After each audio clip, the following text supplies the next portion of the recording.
السلام علیکم، میں ہوں آپ کا معلم امیر تیمور۔ ڈیئر اسٹوڈنٹس، میں آپ کو خوش آمدید کہتا ہوں اسلامیات کی کلاس ہفتم میں۔ آج ہم باب ششم ہدایت کے سرچشمے اور مشاہیر اسلام، جس کا عنوان ہے حضرت امام حسن مجتبی رضی اللہ تعالیٰ عنہ۔ آج ہم اس سبق میں پڑھیں گے کہ امام حسن مجتبی رضی اللہ تعالیٰ عنہ کون تھے، ان کی شخصیت و کردار کے بارے میں پڑھیں گے، ان کی عبادات و ریاضت کے بارے میں پڑھیں گے، اور انہوں نے کس طرح سے قربانیاں دی ہیں اپنے نانا آخری نبی خاتم النبیین صلی اللہ علیہ وسلم کے دین کے لیے۔ سبق کو تفصیل سے پڑھنے کے لیے آپ سب اپنی اپنی کتاب کھولیے۔ سبق نمبر 2، حضرت امام حسن مجتبی رضی اللہ تعالیٰ عنہ، حاصلات تعلم۔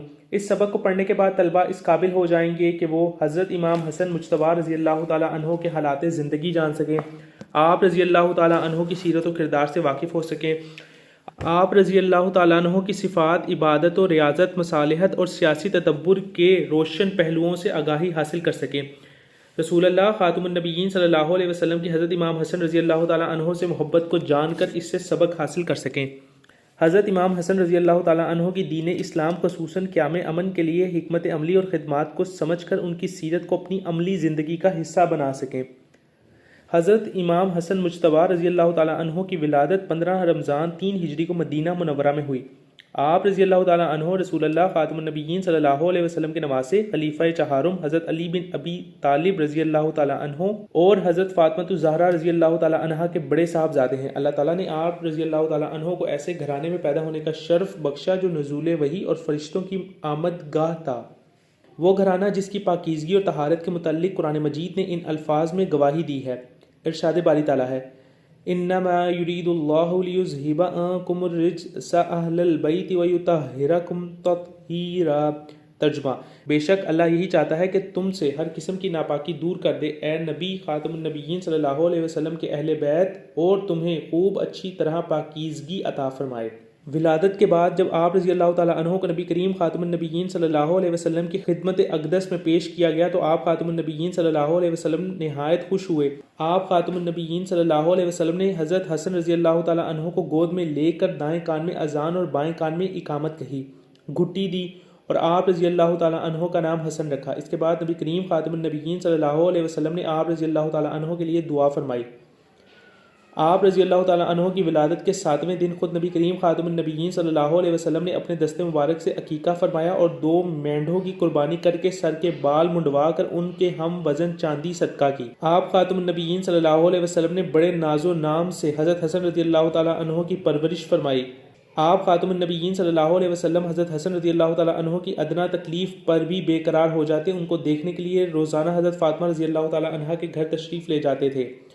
حضرت حسن رضی اللہ تعالیٰ عنہ بھی آپ خاتم النبیین صلی اللہ علیہ وسلم سے بے حد مانوس ہو گئے تھے۔ وہ نماز کی حالت میں آپ خاتم النبیین صلی اللہ علیہ وسلم کی پشت مبارک پر چڑھ جاتے۔ رسول اللہ خاتم النبیین صلی اللہ علیہ وسلم فرماتے تھے کہ حسن اور حسین میرے جنت کے پھول ہیں۔ رسول اللہ خاتم النبیین صلی اللہ علیہ وسلم کا ارشاد گرامی ہے، حسن و حسین رضی اللہ تعالیٰ عنہما اہل جنت کے جوانوں کے سردار ہیں۔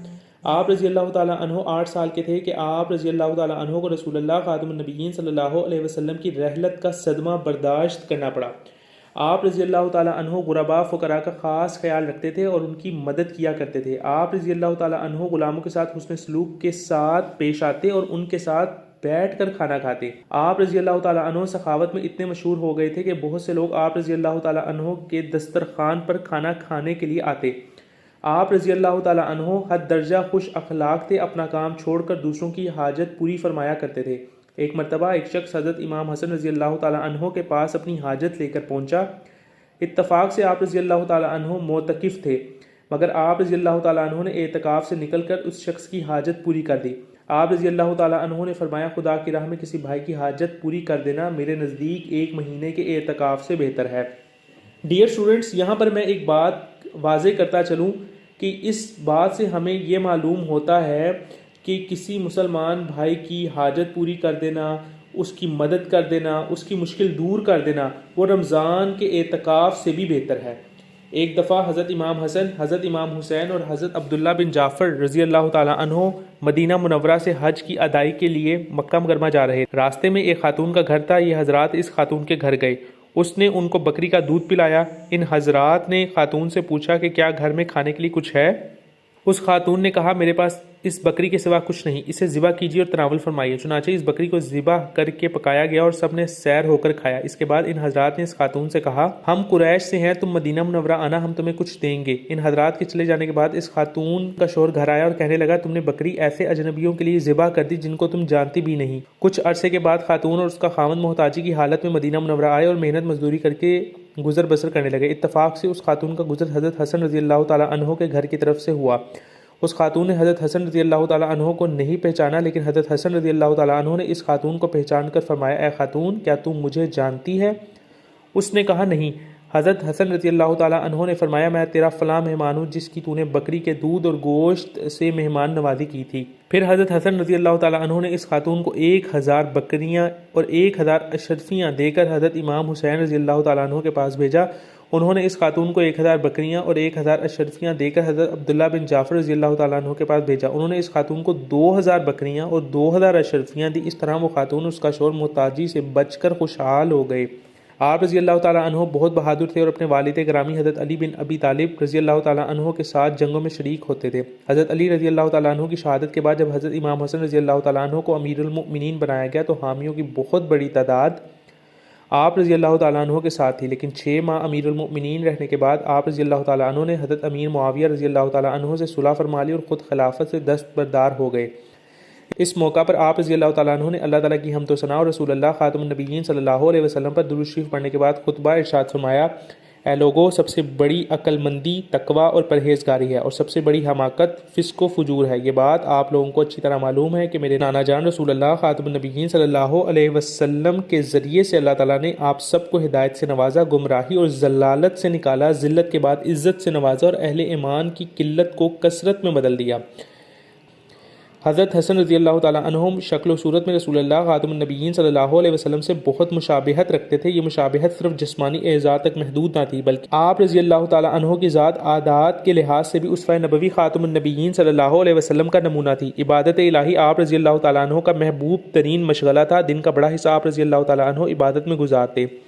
فجر کی نماز کے بعد طلوع آفتاب تک جائے نماز پر بیٹھے رہتے، آنے جانے والوں سے ملاقات کرتے، چاشت کی نماز پڑھ کر امہات المؤمنین رضی اللہ تعالیٰ عنہن کے پاس سلام کرنے کو جاتے، پھر گھر چکر لگا کر مسجد چلے جاتے۔ دنیاوی عہدوں سے بے نیازی اور بے تکلفی آپ رضی اللہ تعالیٰ عنہ کا خاص اور امتیازی وصف تھا۔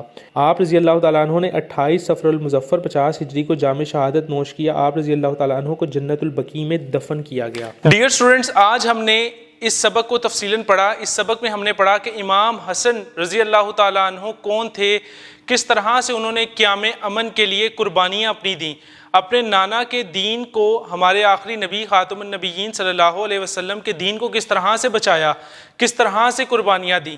اس سبق میں ہم نے تفصیلاً پڑھا۔ میں امید کرتا ہوں کہ اب آپ اس سبق کو بآسانی سمجھ چکے ہوں گے۔